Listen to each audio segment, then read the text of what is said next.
Shalom, shalom. In this video, I'd like to cover what it means that he is coming with the clouds, who he is, what the clouds represent, and what's inside that cloud. So the set of scriptures we're going to focus in on is Revelation 1, verses 1 through 11. Let's go ahead and read them out of the ISR Scriptures version as they're written today. Revelation 1, 1 through 11. Revelation of Yeshua, Yah, who came to rescue us, the Messiah, anointed priest, prophet, and king, which Elohim gave him to show his servants what has to take place with speed. And he signified it by sending his messenger to his servant Yochanan, who bore witness to the word of Elohim and the witness of Yeshua Messiah to all he saw.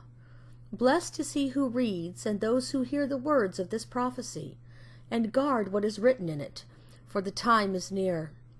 Yochanan to the 7 assemblies that are in Asia, favor to you and peace from him who is, and who was, and who is coming, and from the 7 spirits that are before his throne, and from Yeshua Messiah, the trustworthy witness, the firstborn from the dead, and the ruler of the sovereigns of the earth.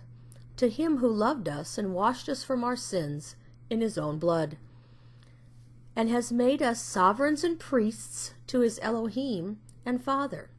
To him be esteem and rule forever and ever. Amen. See, he is coming with the clouds, and every eye shall see him, even they who pierced him, and all the tribes of the earth shall mourn because of him.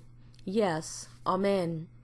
I am the El to the Tav, the beginning to the end, says Yah, who is, and who was, and who is to come, the Almighty. I, Yochanan, both your brother and co-sharer in pressure, and in the reign and endurance of Yeshua Messiah, came to be on the island that is called Patmos, for the word of Elohim, and for the witness of Yeshua Messiah.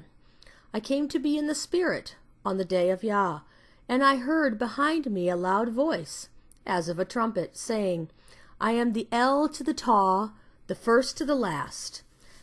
And write in a book what you see, and send it to the 7 assemblies of Asia, to Ephesus, and to Smyrna, and to Pergamos, and to Thyatira, and to Sardis, and to Philadelphia, and to Laodicea. So now let's take a look at breaking down some of these sections of scriptures individually. Let's take a look at the first 2 verses in Revelation 1 and break them down, see what the English shows us, see kind of where the Greek came from, before we take a look back at some things in the Tanakh and the Hebraic line of thinking. So Revelation 1:1. Revelation of Yeshua, Yah who came to rescue us, Messiah, meaning the anointed priest, prophet, and king. He was the first priest in the garden. He's the high priest according to the order of Melchizedek. He is the great prophet that planted the first seed himself in the earth in the very beginning. And he's the same prophet, great prophet, that came riding in on the donkey into Yerushalayim. He's also the King of Kings throughout the entirety of the Tanakh. And he's the King of Kings who comes riding in with a blood-dipped robe in Revelation.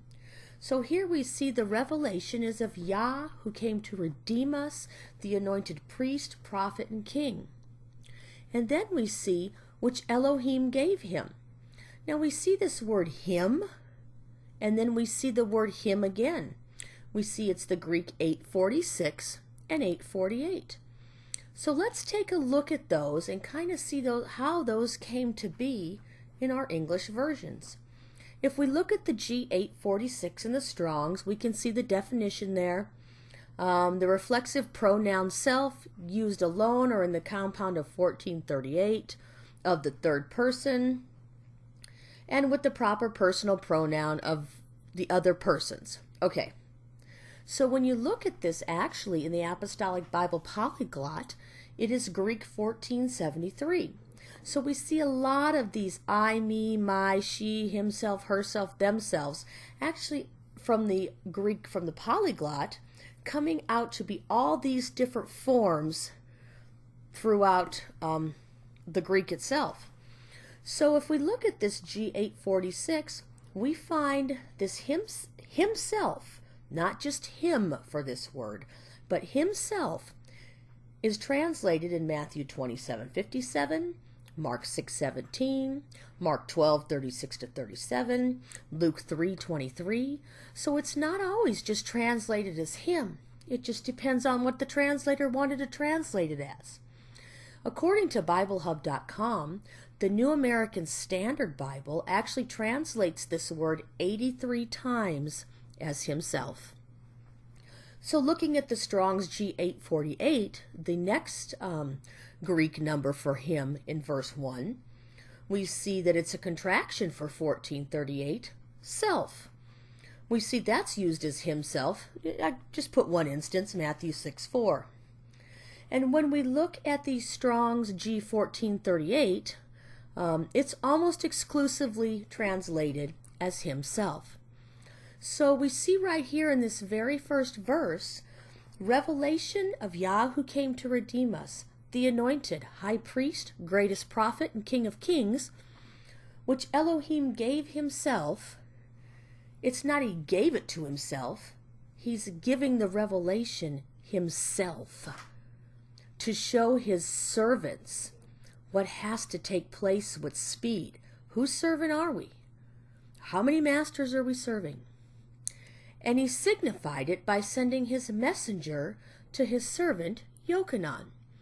Now we see here this messenger is not capitalized.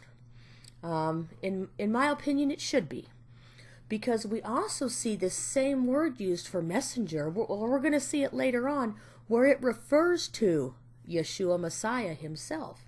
In Revelation 1:1, we see his angel, his messenger. This his again is this G848.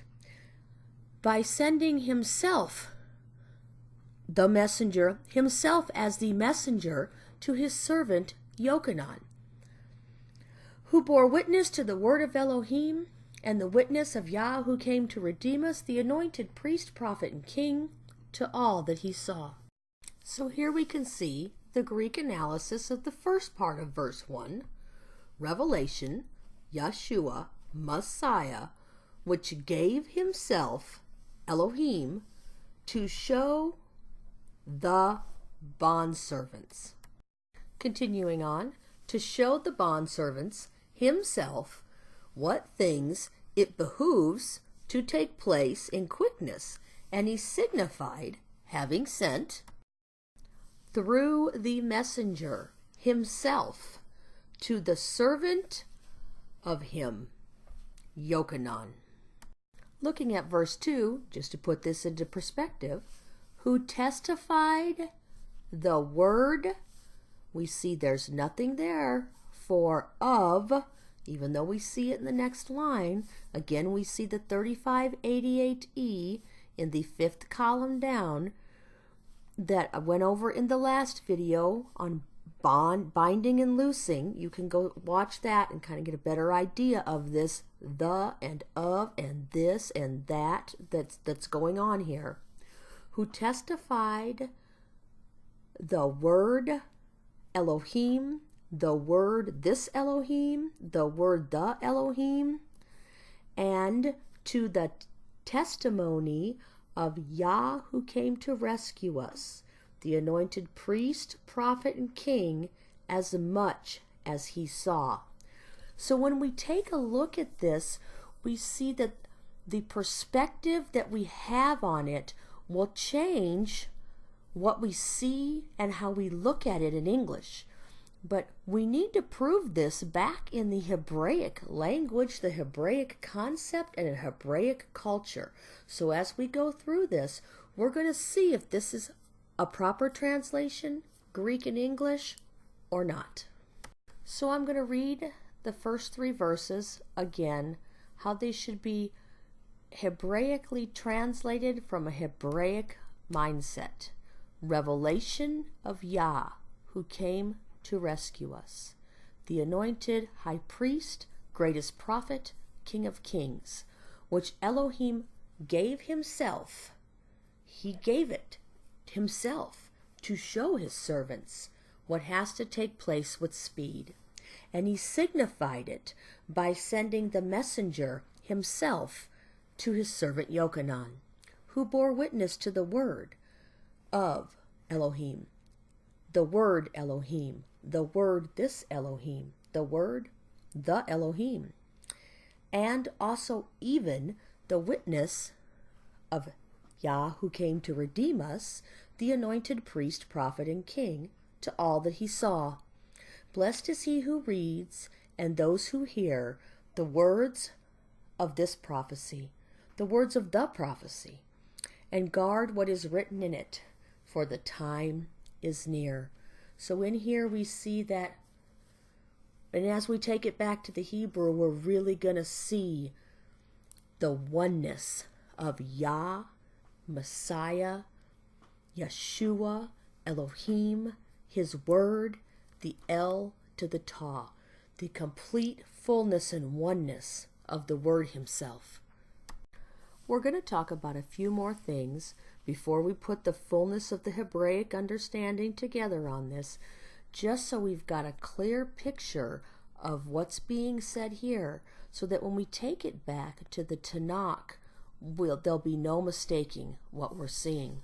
So let's move on to verses 4 through 6. Yochanan to the 7 assemblies that are in Asia, favor to you and peace from him who is, and who was, and who is coming, and from the 7 spirits that are before his throne, and from Yah who came to rescue us, the anointed priest, prophet, and king, the trustworthy witness, the firstborn, first fruit, first one resurrected from the dead, dead to the flesh, died and rose, firstborn from the dead, and the ruler of the sovereigns of the earth, to him who loved us and washed us from our sins in his own blood, Yah who came to rescue us, the anointed priest, prophet, and king, who loved us and washed us from our sins in his own blood, and has made us sovereigns and priests to himself, Elohim, and Father. He's Elohim and Father. The Father is the Spirit, Elohim is the Spirit, and has made us sovereigns and priests to himself. Sovereigns and priests are going to come at the time of the first resurrection when the trumpet blows. To him be esteem and rule forever and ever. Amen. Whose rule is it going to be forever and ever? Yah who came to rescue us? Is there going to be one ruler, one king of kings, one master of masters? I think so. Looking at this firstborn, we see that it is a Greek 44:16 from 44:13, and the alternate of 5088, firstborn, usually as noun, literally or figuratively. The 44:13, which it comes from, means foremost, in place, time, order, or importance. He was the first in time. He was, I'm going to say it in first place, and he is first in order and importance. There is no order without him. And we see that G5088, which is the other part of the 44:16, is to produce from seed as a mother, a plant, the earth, etc., literal or figurative. Looking at Zechariah 12:10, we see that, and I will pour out upon the house of David and upon the ones dwelling Yerushalayim a spirit of favor and compassion, and they shall look to me because they treated me despitefully, and they shall beat over him with a beating of the breast, as over a beloved one, and they shall grieve with grief as over the firstborn. So we see in Zechariah 12:10 at the very end there, our Greek word is used in the Septuagint, G44:16. So let's trace that back.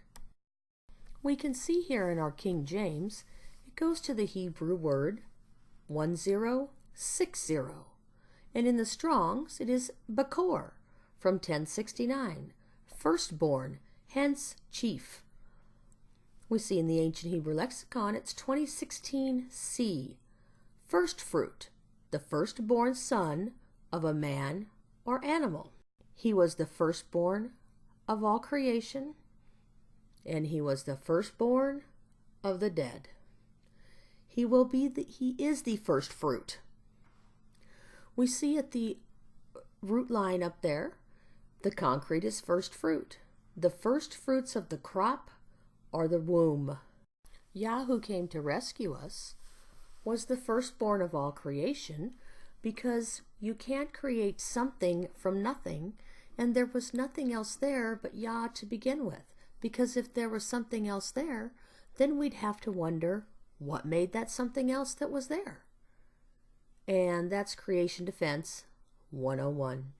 He's also the firstborn from the dead, because the flesh died, and the spirit, the word that was of himself, returned back to him. So now that we've covered some questionable Greek translations into the English, I'd like to share with you the vision that I had. I was sitting in my living room on the couch, and all of a sudden, all I could see was this gray set of clouds like you see on the screen. Out of the cloud was coming all the ancient Hebrew pictographs as fast as they could. And the bait, which is right there in the middle of the screen, came flying at me, almost hit me right in the face, and that is what shook me out of my vision.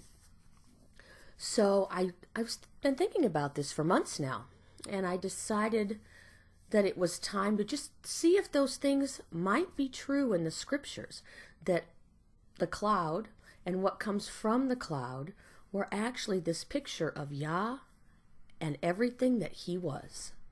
So let's take a look and see Revelation 1 verses 7 and 8. See, he is coming with the clouds, and every eye shall see him, even they who pierced him, and all the tribes of the earth shall mourn because of him. Yes, Amen. I am the El to the Tav, the beginning to the end, says Yah, who is and who was and who is to come, the Almighty. So even in these two verses in the English, we see that the clouds and him who was pierced and us looking upon him is tied with the El to the Tav, the beginning to the end, the one who is and who was and is to come. So first, let's look at who was pierced in these verses. Zechariah 12, 9 and 10. And it shall come to pass in that day, I will seek to destroy all the nations that come against Jerusalem. That destroy them, and you see in parentheses there in the light blue H853. We're going to discuss that. What is he going to destroy them with? And I will pour upon the house of David and upon the inhabitants of Jerusalem the spirit of grace and of supplications, and they shall look upon me, you'll see in parentheses there that H853 again, whom they have pierced, and they shall mourn for him as one mourneth for his only son, and shall be in bitterness for him as one is in bitterness for his firstborn. And having looked at that firstborn earlier, we've already seen that comes from that concrete of first fruits. So looking at this 853 that's in parentheses up there, we see it's the El Ta. And then we have a description of it there in the Strong's, sense of entity, properly self. Now, it does say generally used to point out more definitely the object of a verb or preposition, or even namely. But as some people have done some research, there are places where this quote-unquote object of a verb do not have an el-ta. There are places where there's an el-ta that appears where it's not the object of a verb. Those are just some things you can go look at for yourself. Looking in the ancient Hebrew lexicon, we do see the el-ta. We see the plow point is used to cut a deep furrow in the ground for planting seeds. The second definition is a sign, mark, or wonder as a sign.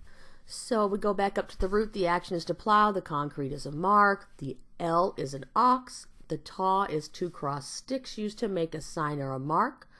Combined, these pictures represent an ox moving toward a mark. So we know that Yah says he's the El and the Ta. He's actually the El to the Ta. He's the beginning and the end. He's the beginning to the end. He's all of it that is in between. But the thing I really want to focus on is verse 9. It says, I will seek to destroy El-Ta, all the nations. He's going to destroy them with the sword of his mouth, which is the word, which is made up from everything from the El to the Ta, because everything's going to be put back in its proper order from the El to the Ta. And in verse 10 we see, and they shall look upon El-Ta, whom they have pierced. So this is Yah speaking here in Zechariah. So did they pierce Yah, who was speaking in Zechariah? Or Yeshua? Yah, who came to redeem us? Or the El-Ta? Who is coming with the clouds? Who is the cloud? Who is amid the cloud? Or are these all one? So this El-Ta, whom was pierced, whom we're going to look upon, even those that pierced him, every knee will bow, every tongue will confess. See, he is coming with, Greek 33:26, the clouds, Greek 35:07. And in the scriptures they have a reference to Daniel 7:13. So let's look at with.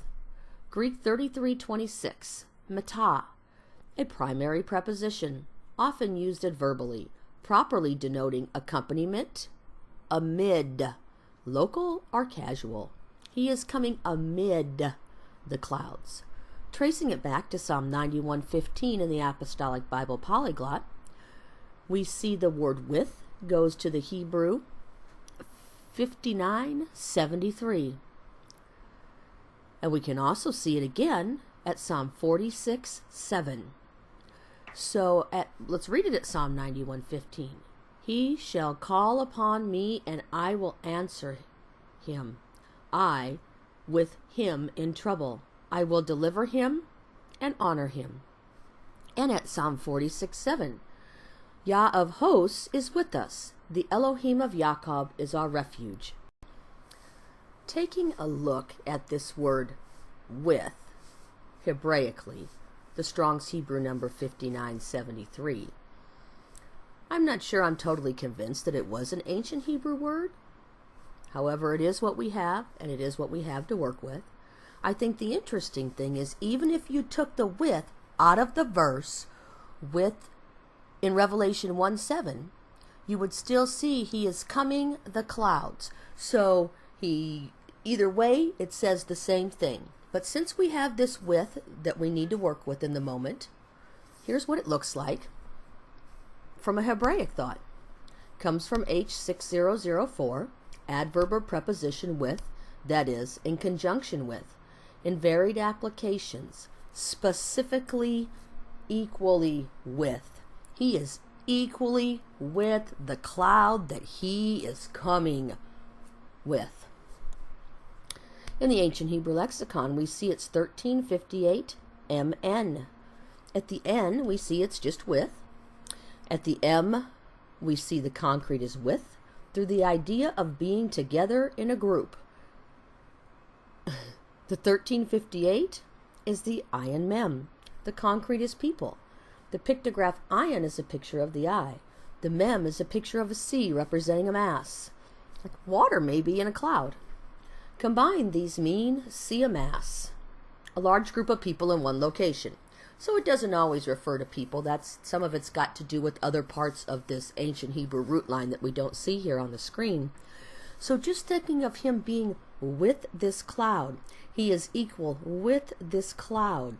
Everything from the El to the Taw was grouped in this cloud. It was all inside of the cloud, like rain is all inside of a cloud, and all the droplets are inside the cloud in a group.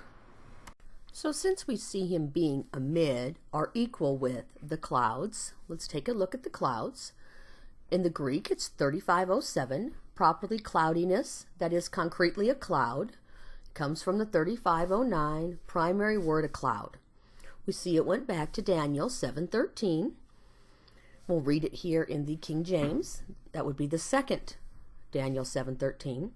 I saw in the night visions, and behold, like the Son of Man came with the clouds of heaven, and came to the Ancient of Days, and they brought him near before him.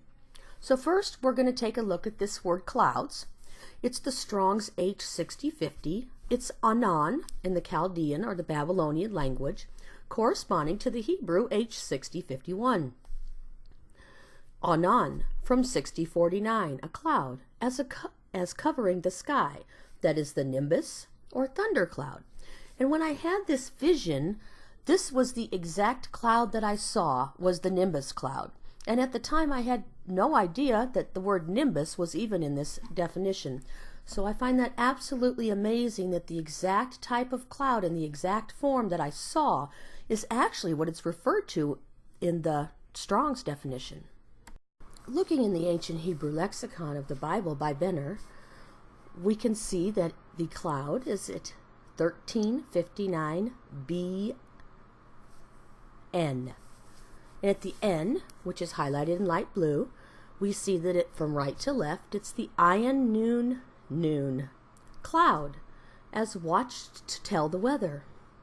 The action is watch, the concrete is cloud, a watching over something of importance. At the two-letter parent root, we see the Ayin Nun, the action is watch, the concrete is eye, the abstract is affliction. The pictograph Ayin is a picture of the eye. The Nun is a picture of a seed representing continuance. Combined, these mean eye of continuance.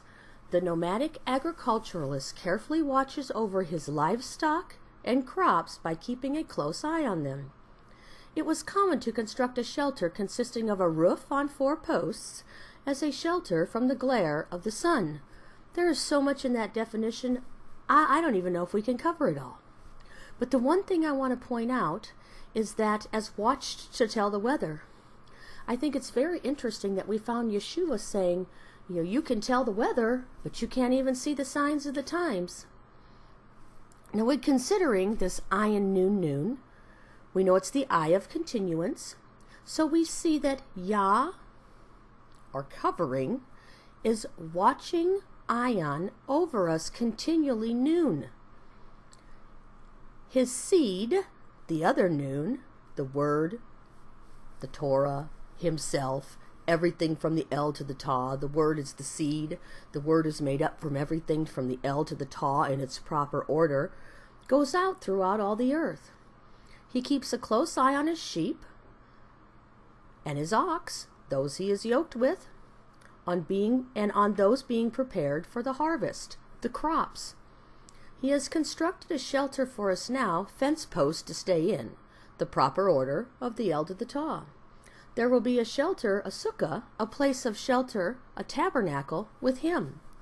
The cloud that is coming is a picture of Yah himself, and the rain that is actually in the cloud is a picture of the El to the Taw coming down from him, because it is of him, because it is equal with. His prepared bride is of the utmost importance to him. Therefore he watches over, he covers, and he sends this proper order of the El to the Taw through his word throughout the entire earth. So let's look at a couple of instances where the cloud is used in the Tanakh and some of the things that surround the cloud and why those Hebraic concepts and words are actually there. So looking in Exodus 13 verses 21 and 22, we know this is when he was leading them on their way to the mount to be the bride. And Yah went before them by day in a pillar of a cloud, we see our word there, to lead them the way, and by night a pillar of fire to give them light. to go by day and night. He took not away the pillar of the cloud by day, nor the pillar of fire by night from before the people. So looking at this pillar, we see it used in verse 21. We also see it used in verse 22. It is amud. From 5975, a column is standing. Also a stand, that is a platform.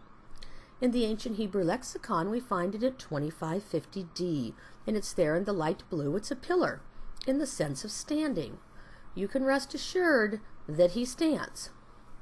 At the main root up there, 2550, we see the action is to stand, the concrete is pillar. It comes from the ayin mem as a standing with another. So I think it's really interesting that we see the same concept of the word coming from this ayin mem where we actually got our with from in the very beginning. While this is an adopted root according to Jeff Benner, again it does come from the ayin mem root line according to Benner. And so we see we have an ayin, a mem, a wa, and a dalit. And I have the definitions of those letters here on the left at the bottom of the screen. Siamas is the two-letter parent-child root where the with came from. Siamas, a cloud full of rain leading you, a cloud full of the L to the tall leading you. There is a picture of cleansing in it. This is a picture of Yah showing us what to follow that will secure our way through the door into the millennial reign. At this point in time, going in to cleanse the land will come prior to becoming the bride this time around. Last time they headed to the mount to be the bride and then go into the land. This time we're going to go into the land and then will come the bride. So we see here this beautiful picture of being led by this cloud. Now this word stand or pillar in the sense of standing, I find it very interesting that it's the same word that's used in Revelation 3 regarding the Kahal of Philadelphia and who we will be.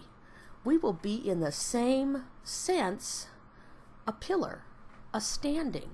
So let's go to Revelation 3 and read verses 7 through 12 and see what following this pillar, allowing ourselves to be led by this pillar of a cloud, what that looks like, what point that brings us to in our walk in the end. Revelation 3, verses 7 to 12. And to the messenger of the Kahal, the assembly in Philadelphia, those who will be in the first resurrection, when he comes in the clouds to make us kings and priests, those who will be in the first resurrection. This is who he is writing to. He who is set apart, Yah, who came to rescue us, the anointed priest, prophet, and king that is coming, he who is true, because he is the truth, he who has the key of Dawid, he who opens and no one shuts, and shuts and no one opens, says this.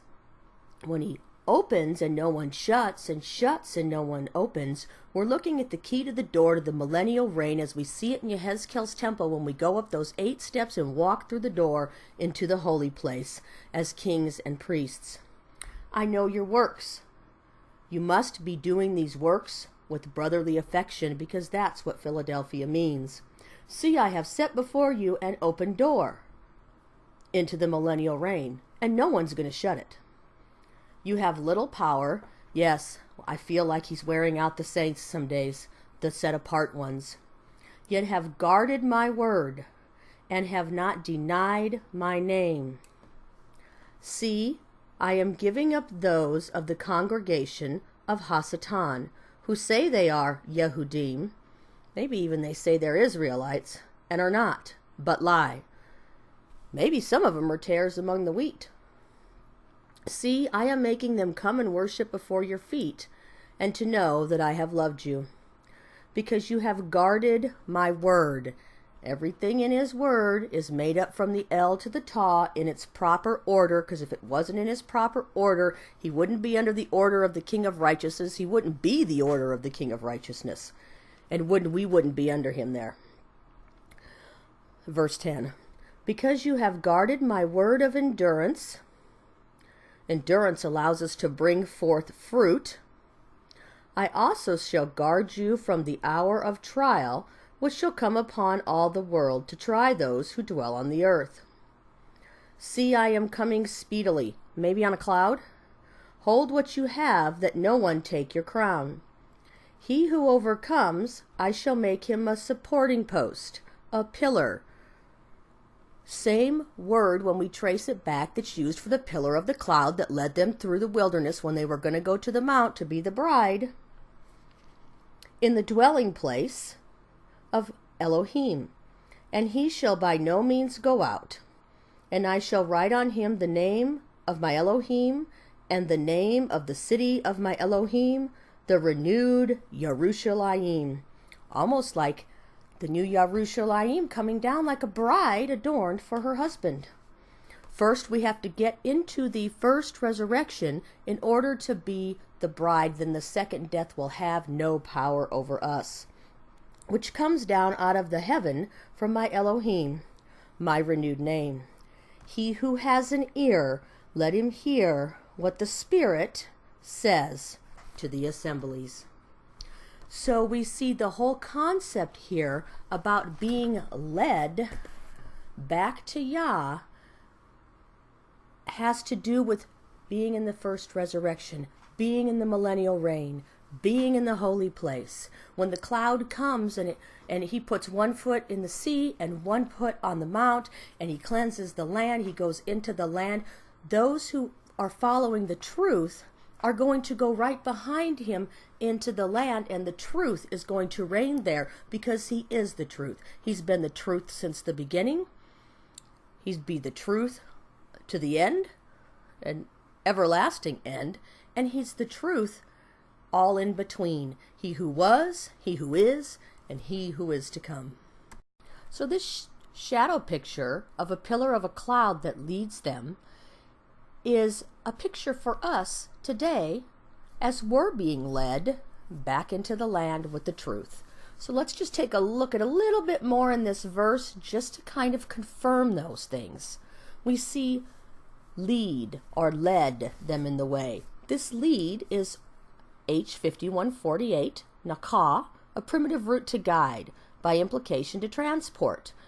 Into exile or as colonists. I think we're going to probably, when he comes, be transported straight over there into the land right behind him. We see in the ancient Hebrew lexicon by Benner, it's 1307 HV. The V is to guide, the H is to guide. We see at the two-letter root, from right to left, the nun and the het. The action is guide, the concrete is rest.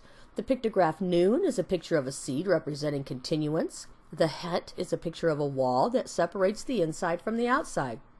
Combined, these mean continue outside. The shepherd would guide his flock to a place of water, possibly living water. Here is water for drinking as well as green pasture for pasturing. Once the flock arrives, they are free to rest after the long journey. A guided journey to a place of rest. What an amazing picture. A guided journey to a place of rest. We are going to go and be guided into the millennial reign. Then we'll be guided through the second resurrection and into this place of rest where there's no more tears, no more pain, no more death, no more sin. It will be a complete place of rest from this, and there will be the living water flowing from the throne. This is the picture of the pillar of the cloud and what's in the cloud leading them back then on the way, yet a foreshadow of us being led today. And it says they led them on the way. And that way is Hebrew 1870, and I don't have it here on the screen, but it's the word dehrek. And I just want to note that the first time that we see that is in Genesis, when the flaming sword came, they blocked the way back to the garden. We are trying to get back to the tree of life. So this is leading us back to the tree of life. And we read after that, and by night in a pillar of fire to give them light, to go. That go is our walk. It's our halak. It's the way we're to walk. It's the message we're to carry by day. So while we don't see the actual El Ta in the cloud here, we do see in this word lead, that led them, that is leading us, we do see it begins with the noon, it begins with the seed is the word, and the word is made up of everything from the El to the Ta. So when you're able to look at this in a Hebraic sense, you can really see that the seed is leading us, and we're the seed being led. And the het is a wall or a fence, and it means outside, inside, on the other side of the fence. So where is it leading us? Down the way, so we can be on the other side of the fence, so we can get back to the way, back to the beginning.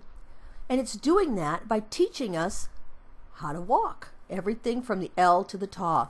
And then we have the Hay. So we have this seed that's leading the seed to put us on the other side of the wall so we can be there at the time Yeshua is revealed. That's the Hay.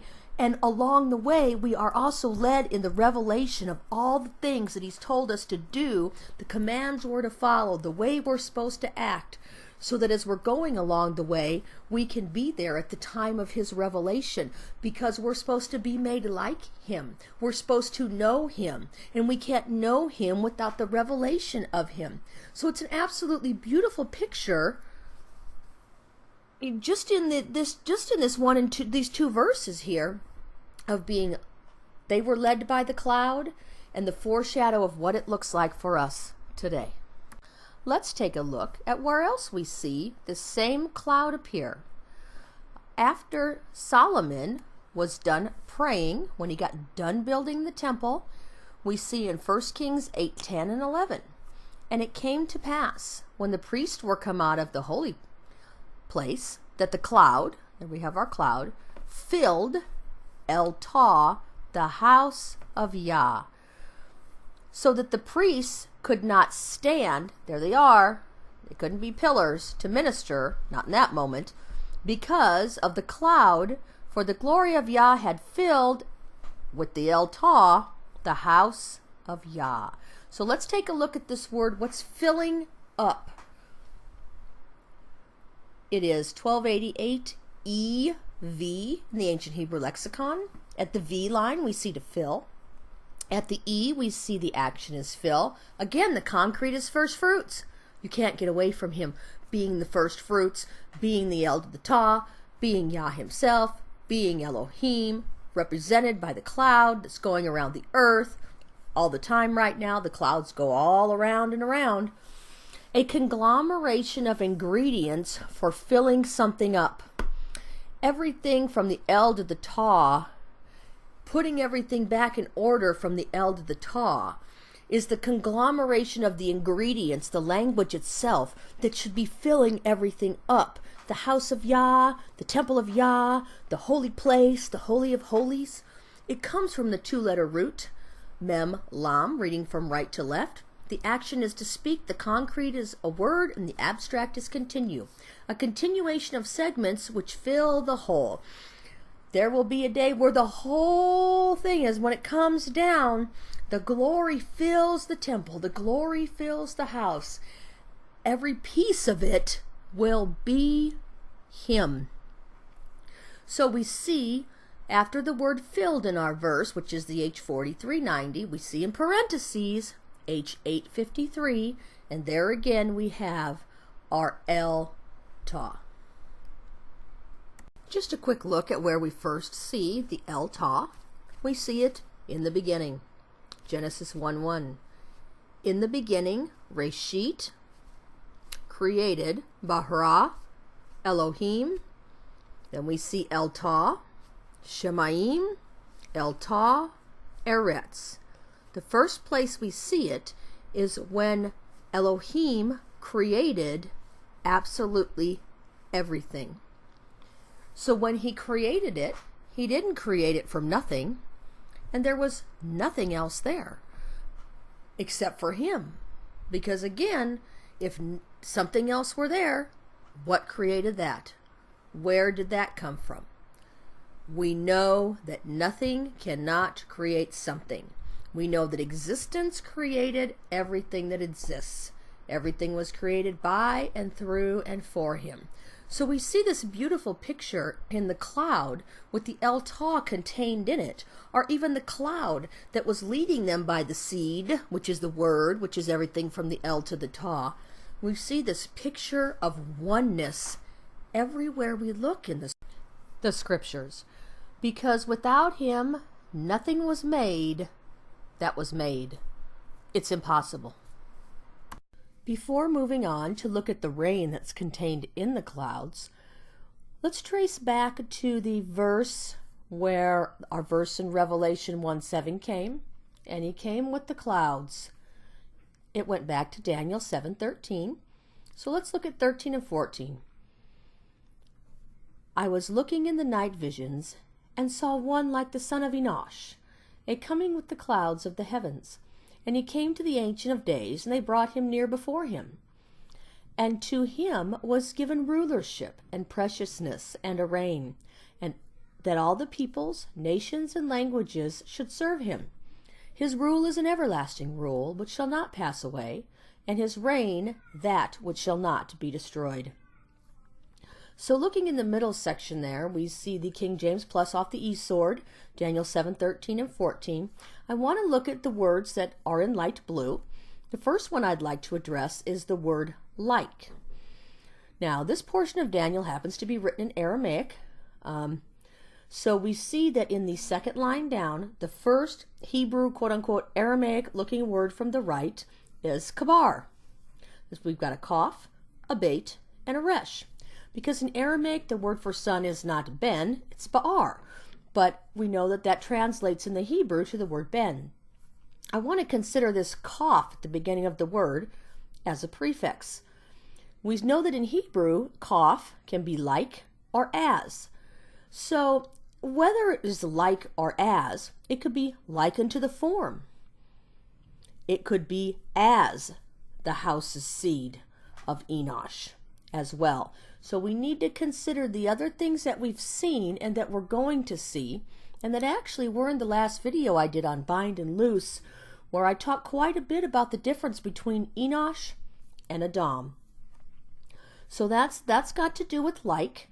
Now we see up in the footnote in the first section, ENOSH, son of ENOSH. This Aramaic term is similar to the Hebrew Ben Adam, son of Adam, but not the exact equivalent of it. And here's one of the places where I do think the Aramaic got it right. Because when we see son of Adam in the Greek, we see the Greek 444. But actually that Greek 444 can be traced back 50% of the time to ENOSH and 50% of the time to Adam. And I think if they wanted to use the word Adam, they could have chose the Greek 76, which is what they used to describe Adam as the first Adam and the last Adam. We know that this word ENOSH or ENOSH comes from the root line of Ish, and as we see in Hosea 2:16, Yah himself is called Ish or ENOSH. We also see that Hasatan is called in Ish or in ENOSH. We also see that Yah is not an Ish, ENOSH, that he should relent. So this house's seed that was given dominion is the house's seed of the husband, of the ENOSH, of Yah himself. Because if he were the seed from the house's seed of Adam, he would have been born in sin, and that is not possible then for him to be our Messiah. So here's a look at that in the ancient Hebrew lexicon. We see the word son was the Strong's 1247 in Daniel. It goes back to the ancient Hebrew lexicon 1037 AN. It goes back to Ben, because that would be the correct Hebrew pronunciation for it. One who continues the family line. And as we can see, it transforms to Ba'ar when used in the possessive or when used in the Aramaic. That's what they used. We see it comes from the concrete of a tent panel at the A line. We see that the action is to build, which is what he's doing with his El to the Ta. We see the concrete as a tent panel and the abstract as intelligence. So the whole thing I wanted to point out was that he is the house's seed. And then at the bottom of ENOSH, that's a man. Ancient Hebrew Lexicon 2003C, it says man. As we look up the line, we see ENOSH, we see ENOSH again. And as I said, that word ENOSH, or in the modern Ish, shows up in Hosea 2:16, where Yah calls himself an ENOSH. It shows up where the enemy says ENOSH. It shows up where Yah says he is not an ENOSH, that he should relent. So we do see this word related to the husband, or to Yah himself. So the house's seed of ENOSH, of the husband, the one who would be our husband, is himself. So we see this verse in Daniel tells us he came with the clouds. This word came actually is two words. The first one is H1934. It goes back to the Ancient Hebrew Lexicon 1097 JV, and it is a hey, a wah, and a hey. Exist. It's the same place we get existence. To exist or have breath. That which exists has breath. In Hebrew thought, the breath is the character of someone or something. Just as a man has character, so do objects. We see at the root line, the action is to breathe, the concrete is breath, and the abstract is to exist. The pictograph hey represents one who is looking at a great sight with his hands raised and taking a long breath. The pictograph hey representing one who is looking at a great sight with his hands raised and taking a long breath. It's a hey hey. So we see that this existence had breath. That which exists has breath. And what came from his breath? The character of him, himself, everything from the L to the Ta. Well, let's prove that. Because the second word here that goes with came, that they translated as one word in the English came, is the El Ta He. So it comes from the El Ta line, it's the El Ta He. So he that is coming with the clouds, and again that with being an exact replication of that we talked about earlier. So we see that existence that is going to come, this existence has a breath, and the breath produced the L to the Ta, and that's the same one that's coming with the clouds. And the reason there's a hey at the end is because it's going to be the revelation, just like Revelation 1 says, of Yah who came to rescue us, the anointed priest, prophet, and king. The L to the Ta is amid the clouds, is the same as the clouds. It's all him. Make no mistake, every single piece is all him. So existence that exists, that created everything that exists, that is the El to the Ta, that will be there at the Revelation. It says he came to the Ancient of Days. So we see that word too, and it almost makes it seem like now we've got two different entities again. So let's take a closer look. It's the Strong's H5703. In the Ancient Hebrew Lexicon, it's 1349 AN.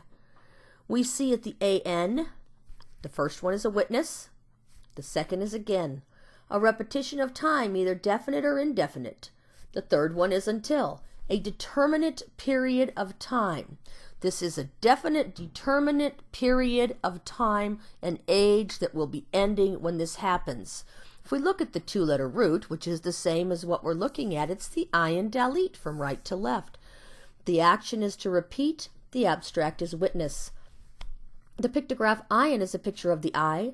The dal is a picture of the door. Combine these means see the door? See the door to the ancient. See the door? It's the Ancient of Days.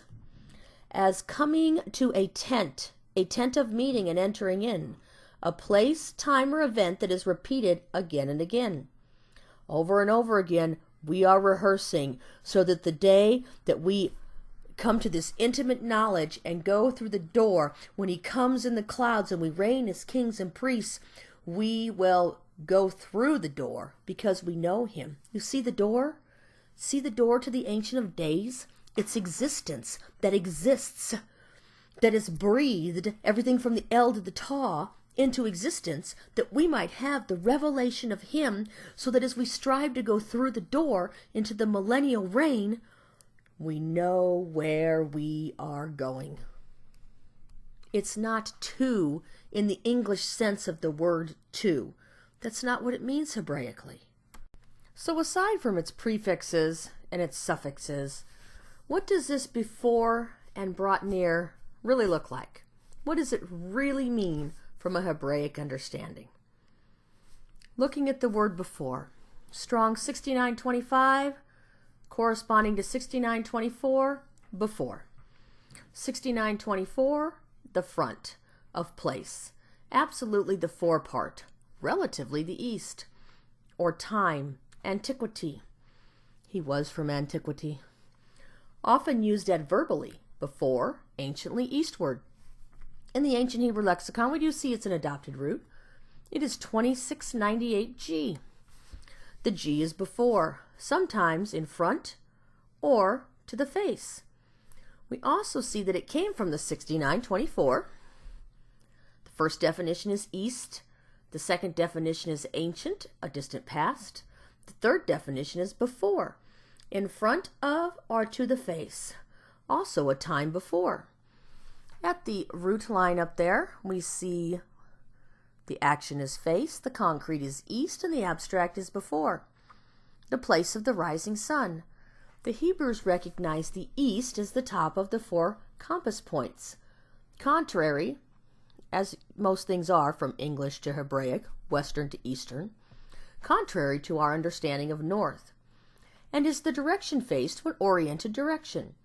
The past is understood as what is in front, or before you as the past is known, contrary, again, to our understanding of the future being in front of us. It comes from the Dal Mem, according to Benner's lexicon, the red color blood combined with the Kuf as the rising sun, hence the rising sun of blood. What I'm reminded of here, there's many things that run through my head, but the thing I'm reminded of about the house's seed of Enosh that's coming with the cloud is going to be just as lightning flashes from the east to the west. And when we consider that he's going to be in the face of everyone, he's definitely going to be in the face of those who he's called as kings and priests, according to the verse right just above these in Revelation. Every knee will bow and every tongue confess that Yah who came to rescue us is the anointed high priest, great prophet, and King of kings. Now, when we consider the word brought near, it is Strong's H7127. In the ancient Hebrew lexicon, it's 2729V, approach, to come near. At the root, we see the action is to approach, the concrete is near, a bringing, giving, or approaching of someone or something to be close at hand or among. So we see that every knee will bow, every tongue will confess. We know those who are called to be kings and priests at his coming will be near him. He will be close at hand. So existence, and everything existence breathed, the El to the Ta, will come as lightning flashes from the east to the west. He will be equal with the cloud, and he will be brought near to those who are going to be serving him. Moving on, let's consider the rain that comes from a cloud and the word itself. Isaiah 55, 6 through 11. Seek Yah while he is to be found. Call on him while he is near. Right now is the time to seek and find. While he is near to us is the seed that's been planted in our hearts, the Ruach HaKodesh. Let the wrong forsake his way, and the unrighteous man his thoughts. Let him return to Yah who has compassion on him, and to our Elohim, for he pardons much. For my thoughts are not your thoughts, neither are your ways my ways, declares Yah. Man's thoughts are not like Yah's thoughts. Man's ways are not like Yah's ways. You cannot put Yah in a man-made box. It is not possible. He's bigger than that. For as the heavens are higher than the earth, so are my ways higher than your ways, and my thoughts than your thoughts. For as the rain comes down and the snow from the heavens, and do not return there, but water the earth, and make it bring forth a bud, and give seed to the sower, and bread to the eater, so is my word that goes forth from my mouth. It does not return to me empty, but shall do what I please, and it shall certainly accomplish what I sent it for. So we're going to take specifically a look into verses 10 and verse 11. For as the rain, there's our word, H1653, and there are other words for rain in the Hebraic language. This is the one that, however, that we are going to focus on in this study. For as the rain cometh down, and the snow from the heaven, and returneth not thither, but watereth, or soak, el-tah, the earth, and make it bring forth the bud, that it may give seed to the sower, and bread to the eater. So shall my debar exist as sure, go forth out of my mouth. It shall not return unto me void, but shall accomplish el-tah, that assure I please, and it shall prosper whereto assure I sent it. So looking at this specific Hebrew word for rain, we see it Strong's H1653, geshem, from 1652, a shower. We see it in the ancient Hebrew lexicon at the adopted root 2090n. We see from right to left, it's a gam, a shin, and a mem. The first definition is rain, and the second definition is body. We see at the 2090 root, the action is rain, the concrete is rain. We see that according to Benner in his lexicon, this adopted root comes from the parent root of the shin mem, skies as the place of rain. In the English, it would be the word gush. Very interesting that we see that this word comes from Shem as the skies. So let's go look at the Shem. 1473 AN in the ancient Hebrew lexicon, where we see the word sky there highlighted in blue on the bottom, the place of the wind. At the A, the concrete is breath, the abstract is desolate. Hebrew names are words given to describe their character. The action is breath, breathe, the concrete is breath, and the abstract is desolate. The wind or breath of someone or something is its character. So here we see this rain that is coming down. Rain comes out of a cloud. The Hebrews didn't think the rain was falling from heaven, and it didn't come out of a cloud. Of course it came out of a cloud. That's where rain comes from. We see that it is something gam that will affect our walk and cause us to be pressed to our cleansing, cause us to be consumed by that which cleanses us, which would be the El to the Tah, which is being rained down on us, which is an example of what is in the clouds. Everything from the El to the Tah in its proper order. That which he breathed with his breath from the very beginning. Because that which he breathed with breath from the very beginning shows the very character of who he is. We see that everything that is made up from the El to the Tah, everything that was created by him and through him and for him, everything that was made by him shows the character of who he is. Every single piece of it that is in its proper order is him. Specifically speaking of the rain, we saw that it comes down and does not return there, but does what it was called to do. So when the rain comes down, it has a job to do. So it does not return immediately back to the cloud. So we see this, that it comes down and it watereth el-tah, the eretz, the earth. So this watereth is really a soaking. It's the 1442 JV in the ancient Hebrew lexicon, and it is to soak, to be satisfied, filled, or drenched with water. We see at the J, the action is to soak, the concrete is to drink, a heavy flowing of water.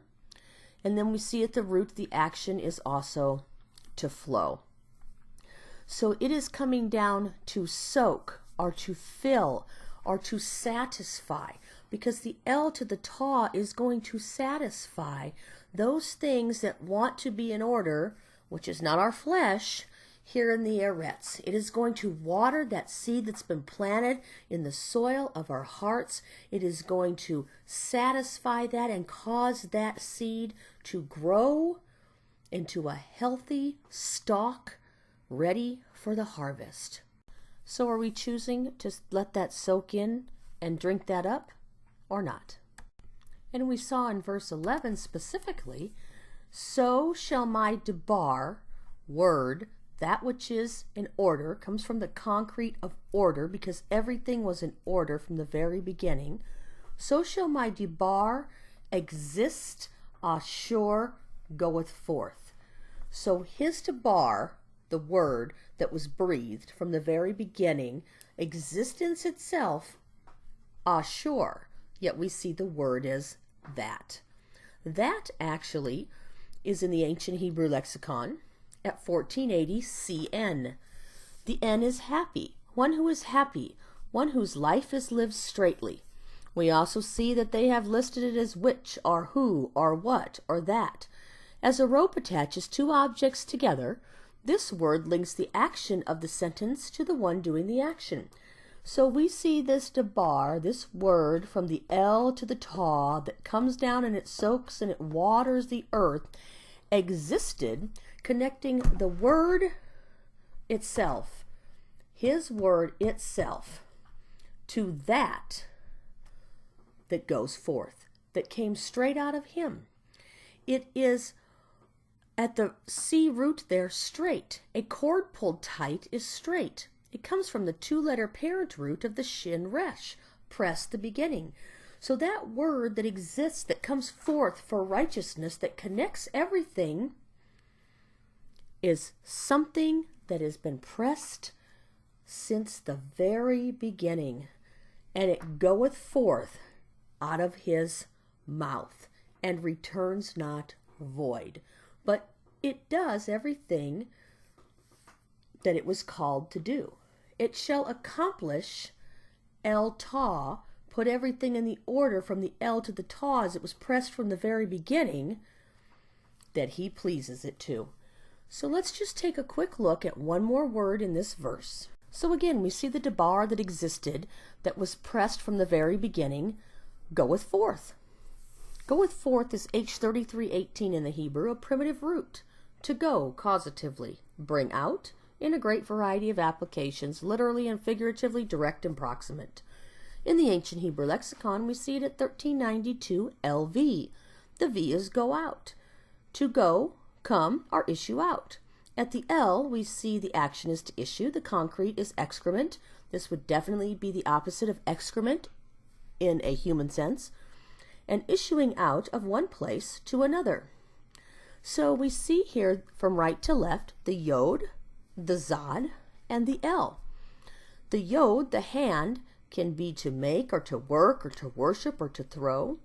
The zod is a little man on a trail or a man squatting down. It can be a journey, a chase, a hunt. And the L is L, strong, ox, leader, power. So we see everything made, yod. So we would have a clear picture of being on the trail, zod, with and to be secured to our L, the ox head. Nothing can't create something. If there was something else there besides Yah, we need to question who made that. Colossians 1:14-16. In whom we have redemption through his blood, the forgiveness of sins, who is the likeness of the invisible Elohim, the firstborn of all creation. We've already looked at firstborn. He was the firstborn from the dead. Because in him were created all that are in the Shemayim and that are on the earth, visible and invisible, whether thrones or rulerships or principalities or authorities. All have been created through him and for him. John 1:3. All came to be through him, and without him not even one came to be that came to be, because he had to create everything. Everything was created through him. There was nothing else that existed that could have created anything. Or we either have two Elohims, or we have nothing creating something, and both of those things are not possible, because we know from Scripture itself that they are all one. So let's go back and read this from an amplified version. Seek Yah while he is to be found. Call on him while he is near. Let the wrong forsake his way, and the unrighteous man his thoughts. Let him return to Yah who has compassion on him, and to our Elohim, for he pardons much. For my thoughts are not your thoughts, neither are your ways my ways, declares Yah. For as the heavens are higher than the earth, so are my ways higher than your ways, and my thoughts higher than your thoughts.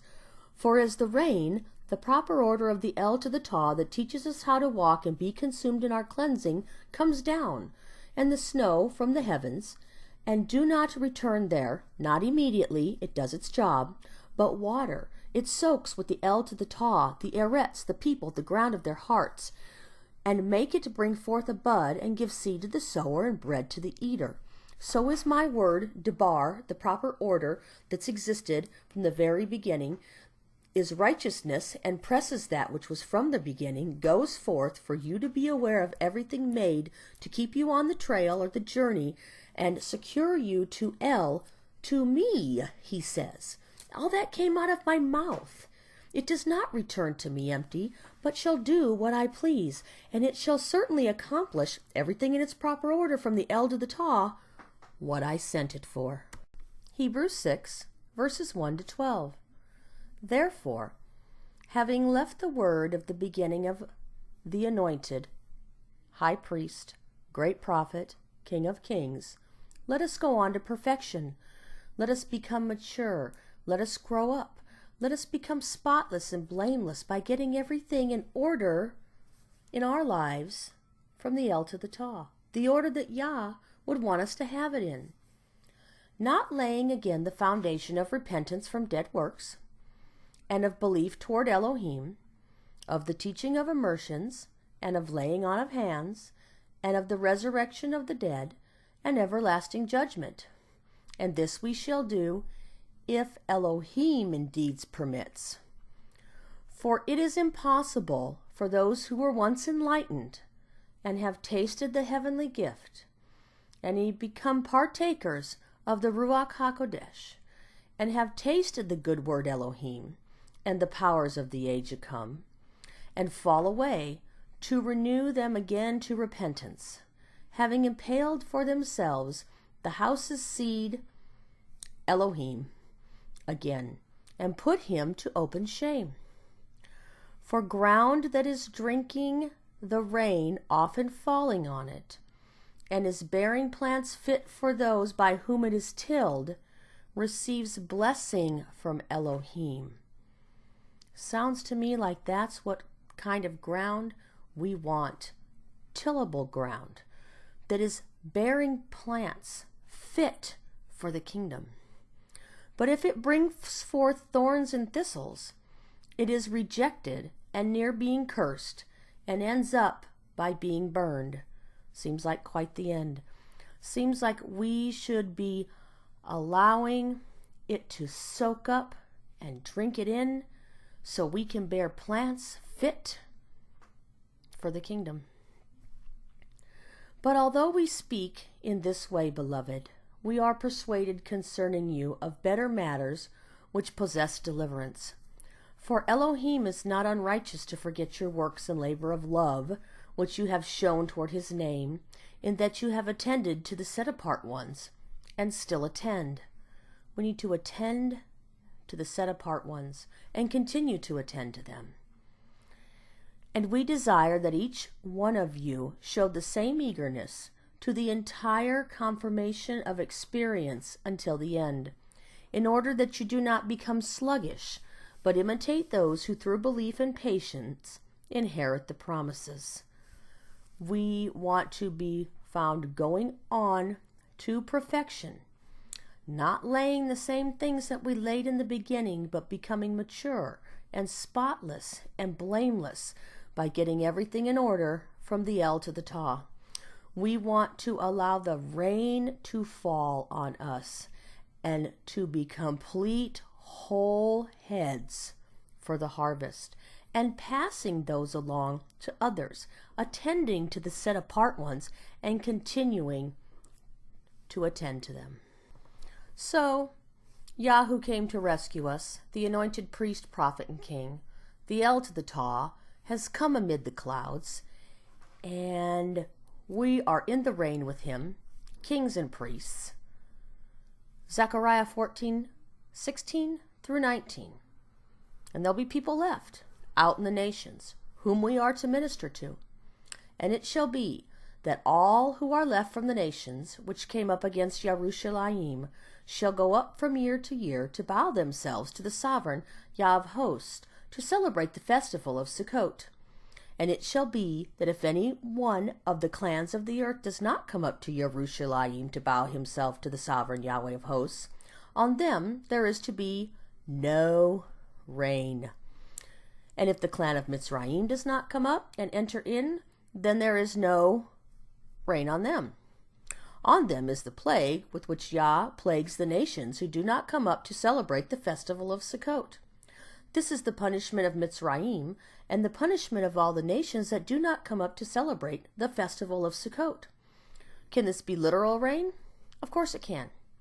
But they're not going to receive those things from the El to the Ta that it takes to come in line to even be considered making the second resurrection, because the second resurrection does have the power of death over people. So this punishment of Mitzrayim and the punishments of the nations that do not come up to celebrate the festival of Sukkot just might be that they don't make the great right throne judgment. Taking a look at part of Yehezkel's vision of Elohim in Yehezkel 1 verses 24 to 28. And when they went, I heard the noise of their wings, like the noise of many waters, like the voice of the Almighty, a tumult like the noise of an army. And when they stood still, they let down their wings.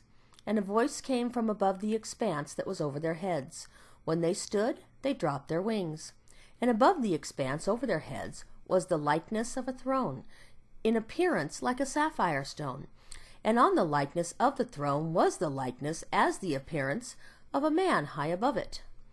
And from the appearance of his waist and upward I saw what looked like glowing metal, with the appearance of fire all around within it. And from the appearance of his waist and downward I saw what looked like fire, and brightness all around. As the appearance of a rainbow in a cloud on a rainy day, so was the appearance of the brightness all around. This was the appearance of the likeness of the esteem of Yah. And when I saw it, I fell on my face, and I heard the voice of one speaking. So here we see some very descriptive language of Yah himself to Yehezkel. But specifically, we're going to hone in on Ezekiel 1:28. As the appearance of a rainbow in a cloud on a rainy day, so was the appearance of the brightness all around it. This was the appearance of the likeness of the esteem of Yah, a foreshadow of exactly what I'm talking about today, at least as far as the clouds and the rain is concerned. So let's see how Yehezkel compares to Revelation 10. We'll see a strong messenger. Same word for messenger that we see in Revelation 1. And I saw another strong messenger. This strong actually goes back to the Hebrew, H1368. We can see this word strong, Gabor, in Psalm 24:8, referring to Yah, Deuteronomy 10:17, referring to Yah. We know that it comes from the family of heads, the Beit Resh. It's Gabor. So we see that this strong Gabor, the head of the family of heads, the one who was perfectly clean, is the perfect language. Yahweh himself is this strong messenger. This right here is happening between the 6th and the 7th trumpet. And at the 7th trumpet is when the call comes for the millennial reign. So we see a picture of him coming in Revelation chapter 1 in the cloud. But the book being out of order, let's read. And I saw another strong messenger coming down from the heaven, robed in a cloud. The El Tah is robed inside a cloud, and a rainbow on his head, kind of like Yehezkel. And his face was like the sun, and his feet like columns of fire. And having in his hand a little book opened, and he placed his right foot on the sea, and his left foot on the land, and cried with a loud voice, as when a lion roars, like the lion of the tribe of Judah. And when he cried out, 7 thunders spoke their sounds. And when the 7 thunders spoke their sounds, I was about to write. But I heard a voice from the heavens saying to me, seal up what the 7 thunders spoke, and do not write them.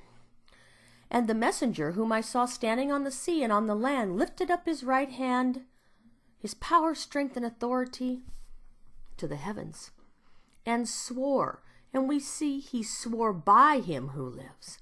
But actually this by is inside, within, in the realm of, in the sphere of, as in the condition or state of, in which something operates from the inside or within. And swore because he operated on the inside or within the living of the ages, him who lives forever and ever, who created the heaven and what is in it, and the earth and what is in it, just like from the very beginning, El to the Tah heaven, El to the Tah earth, and the sea and what is in it. And there shall be no further delay. The first resurrection is coming. But in the days of the sounding of the 7th messenger, the 7th trump, the trumpet call, when he is about to sound, the secret of Elohim and the dead in Messiah shall rise first, shall also be ended. They shall reign with him. And we're going to see just what that looks like, as he declared to his servants, the prophets. He's declared it all the way through his word. He's coming back. He's been the one since the beginning, and he's the one coming back. And the voice which I heard out of the heavens spoke to me again and said, go take the little book which is opened in the hand of the messenger standing on the sea and on the earth. And I went to the messenger and said to him, give me the little book. And he said to me, take and eat, and it shall make your stomach bitter, but it shall be as sweet as honey in your mouth. We see here this is a Hebraism, which means to receive knowledge. I can guarantee that the knowledge that he was receiving was the proper order of the El to the Tah. And I took the little book out of the messenger's hand and ate it, and it was as sweet as honey in my mouth. But when I had eaten it, my stomach was made bitter. And he said to me, you have to prophesy again concerning many peoples and nations and tongues and sovereigns. So here we see the same picture of the same messenger coming between the 6th and 7th trump at the time of the first resurrection. And here he comes, riding on the clouds, like lightning that flashes from the east to the west. He is robed in the cloud with a rainbow on his head and his face shining like the sun. So let's go back and read Revelation again and see what we get from a Hebraic understanding now. Revelation of Yah who came to rescue us, the anointed priest, prophet, and king, which Elohim gave himself. He gave it to himself to show his servants what has to take place with speed. And he signified it by sending himself as a messenger to his servant Yochanan, who bore witness to the word Elohim, also even and, being one and the same, the witness of Yah, who came to rescue us, the anointed priest, prophet, and king, to all that he saw. Blessed is he who reads, and those who hear the words of this prophecy, and guard what is written in it, for the time is near. Yochanan to the 7 assemblies that are in Asia. Favor and peace from him who is, and who was, and who is coming. Was in the beginning, is now, and ever shall be. And from the 7 spirits that are before his throne. And from Yah who came to rescue us, the anointed priest, prophet, and king. All he's doing here is giving us all the descriptions of who he is, the trustworthy witness, the firstborn from the dead, and the ruler of the sovereigns of the earth. To him who loved us and washed us from our sins in his own blood, who comes riding in on that blood-dipped robe, it says he's King of Kings, who was pierced for us, and has made us sovereigns and priests to himself, Elohim, also even the Spirit. To him be esteem and rule forever and ever. Amen. See, he is coming. Existence was breathed. Breathed the El to the Taw. The existence El to the Taw is amid the clouds, and every eye shall see him, even they who pierced him. Every knee shall bow, and every tongue shall confess. And all the tribes of the earth shall mourn because of him. Yes, amen. I am the El and the Taw, the El to the Taw. He's everything, the beginning and the end, the beginning to the end, without end.